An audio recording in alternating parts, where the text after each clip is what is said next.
चेहरा हुआ करता था मैं, एक बार भी नहीं सोचा था आईने में एक चेहरा हुआ करता था मैं, कि आईने में एक चेहरा हुआ करता था मैं, कि आईने में चेहरा हुआ करता था मैं।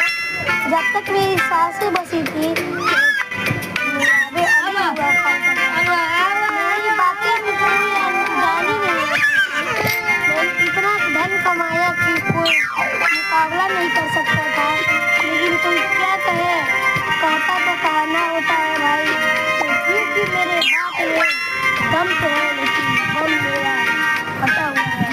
लेकिन आपसे मेरी यही रिक्वेस्ट है कि कृपया आप हमें 225 रुपये उधार दे सकते हैं या नहीं, तो बात समझिए भगवान जी।